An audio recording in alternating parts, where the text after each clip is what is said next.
right, boys, prepare to be dazzled. The autobiographies of Richard Branson, Felix Dennis, Anita Roddick, and Howard Schultz show that passion is the basis for building great companies, such as Virgin, The Body Shop, and Starbucks. And that an individual's wish to stay true to their conscience is often a hugely underestimated basis for creating wealth. Though in time they may become part of the establishment, initially it is the mavericks and the outsiders who create surprising, outstanding value. This fact is underscored by management legend Peter Drucker, who notes that entrepreneurs provide new value not simply by doing things better, but doing them differently. All businesses begin small, but Michael Gerber's book, The E-Myth Revisited, is a vital reminder to be far-sighted and avoid getting bogged down by day-to-day management. You become an entrepreneur not in order to buy yourself a job, but to create powerful systems that deliver satisfaction to your customers. No wealth can be created without a supportive economic framework, and Adam Smith's famous The Wealth of Nations amply demonstrates that a society in which everyone is free to pursue their own economic interests is most likely to deliver prosperity to the greatest number. Smith's modern heir, Milton Friedman, shows that while government intentions are often good, free markets are a better guarantee of personal liberties. In her turn, Ayn Rand provides a convincing case that capitalism is the only moral system of economic organization, because at its center lies an insistence on personal freedom. Wealth on its own may be obtained by rogue states or corrupt individuals, but prosperity, understood as peace of mind based on material abundance, naturally rests on the assumption of such freedom. More recently, Thomas Friedman has provided a compelling argument that technology is creating a flat world that allows millions more people to compete in the global marketplace. Governments cannot stop this shift. They can assist it by making sure that their citizens are well educated and well connected. Manage it. Strategies of personal finance and investing. It's wonderful to make money, but even better to be able to keep it. Whether you have a windfall to invest or are a regular wage earner, socking away a little each month, the titles in this category show you how to make the most of what you have.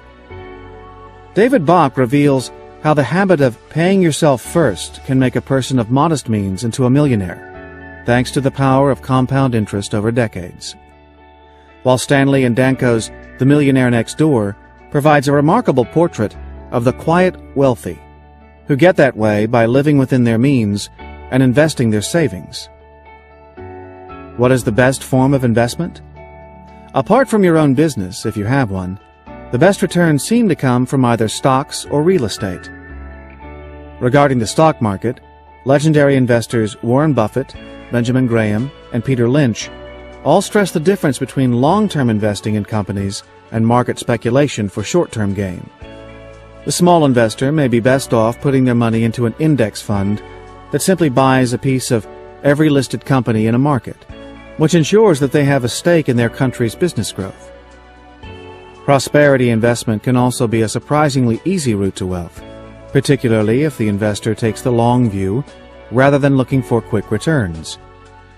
William Nickerson wrote the original real estate Bible in this vein, and McLean and Eldred provide a contemporary, comprehensive recipe for attaining riches from poverty. In an era of record levels of consumer debt, however, many of us need to jump the first hurdle to become solvent. There is a wealth of excellent titles in this area, with Gerald Mundis's Manual on Becoming Debt-Free still perhaps the best. As a former bankrupt, David Ramsey's advice on the pernicious effect of debt on families and how to regain prosperity is also valuable. At a more holistic level, Dominguez and Robbins' Your Money or Your Life challenges readers to embrace old ideas of simpler living and frugality, showing that controlling your finances is key to a fulfilled life. Share it. The flow of wealth and giving something back. Prosperity is not simply the making and managing of wealth, but also its circulation. If we have been fortunate enough to generate it, as a citizen of Earth and a member of humanity, we have an obligation to use our money to heal or inspire. As Lynn Twist argues in The Soul of Money, based on her work as a global fundraiser, not only the recipients but the givers are healed by active philanthropy. Hoarding money only stops the flow and tends to corrupt the possessor or their descendants. Andrew Carnegie believed that a person who dies rich dies disgraced, and in his huge charitable endowments provided the model for modern giving by rich individuals. Joel Fleischman's masterly work on foundations reveals the massive amounts of private money now being set aside to help address the world's ills, much of it from entrepreneurs who wish to bring the passion and focus on results that allow them to succeed in business, to addressing social problems and opening up opportunity. A living embodiment of this attitude is Chuck Feeney, a duty-free goods retailer who, inspired by Andrew Carnegie, renounced his massive wealth to spend it on worthwhile projects around the globe. If prosperity means anything, it must include the poorest of the poor.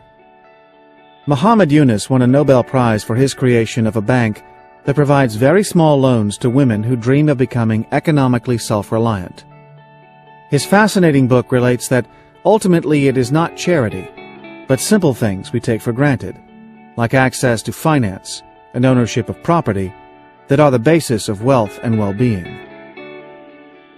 We also cannot continue generating wealth at the expense of our planet, and Hawkins' Natural Capitalism stresses that genuine prosperity means taking as much care of our natural capital as we do of our financial capital.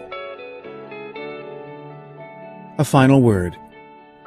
Before you begin listening to these commentaries, please note, at the end of the audiobook will be a section called Prosperity Principles, which distills some key points from the 50 classic titles. You may find it a useful recap.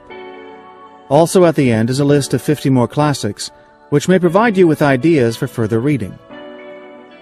And readers of this book can receive a bonus. I will be delighted to send you a free extra book commentary if you simply email me at tom@butler-bowden.com.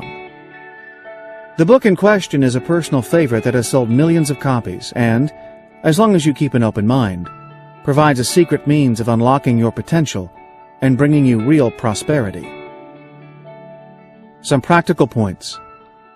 Some themes recur through a number of titles. Take this as a sign that the ideas they address have proven themselves over time. Other books in the list may appear to contradict each other. Only you can judge which approaches or strategies are likely to work best for you. Many of the 50 titles have American authors. The United States has always placed great emphasis on monetary wealth and gloried in the entrepreneur, and as a consequence has produced much of the best writing in these areas. The link between spirituality and wealth is partly a legacy of the U.S.'s Puritan roots, which continues today through its copious writings on the mental and metaphysical aspects of abundance. In truth, though, the themes are universal and will have the same impact wherever you live. Many titles covered were written after the year 2000. While insufficient time may have passed for them to be considered classics, they stand out for the quality of their ideas or information that is likely to be valued for years to come. Some commentaries do not have separate biographical boxes, since they contain a reasonable amount of biographical material within the text itself. A number of the books are now in the public domain, meaning that in many parts of the world their copyright has expired.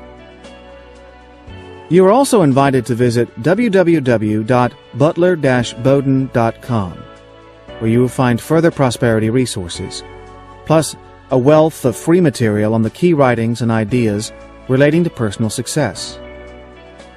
The idea for this book emerged from an earlier one, 50 Success Classics, which explored many of the great writings in personal achievement and motivation. Take a look there for commentaries on titles such as Benjamin Franklin's The Way to Wealth, George C. Clason's The Richest Man in Babylon, Napoleon Hill's Think and Grow Rich, and Wallace Wattles' The Science of Getting Rich. Also included were stories of some famous wealth creators, including Andrew Carnegie, John Paul Getty, Michael Dell, and Sam Walton. When listening to the stories of financial or business success in this audiobook, you may begin to think that the same can't happen to you. It can. This book aims to remind you that others experienced similar fears and doubts, and yet broke through them. Life constantly tests us to believe that we live in an abundant universe, and if we do believe they will, then remarkable things can happen. In times of doubt, think of the acorn. An ancient symbol of abundance, this seed of the mighty oak begins growing only when its tree reaches maturity. Prosperity always involves an element of time. Nothing great is achieved overnight, and all things begin small.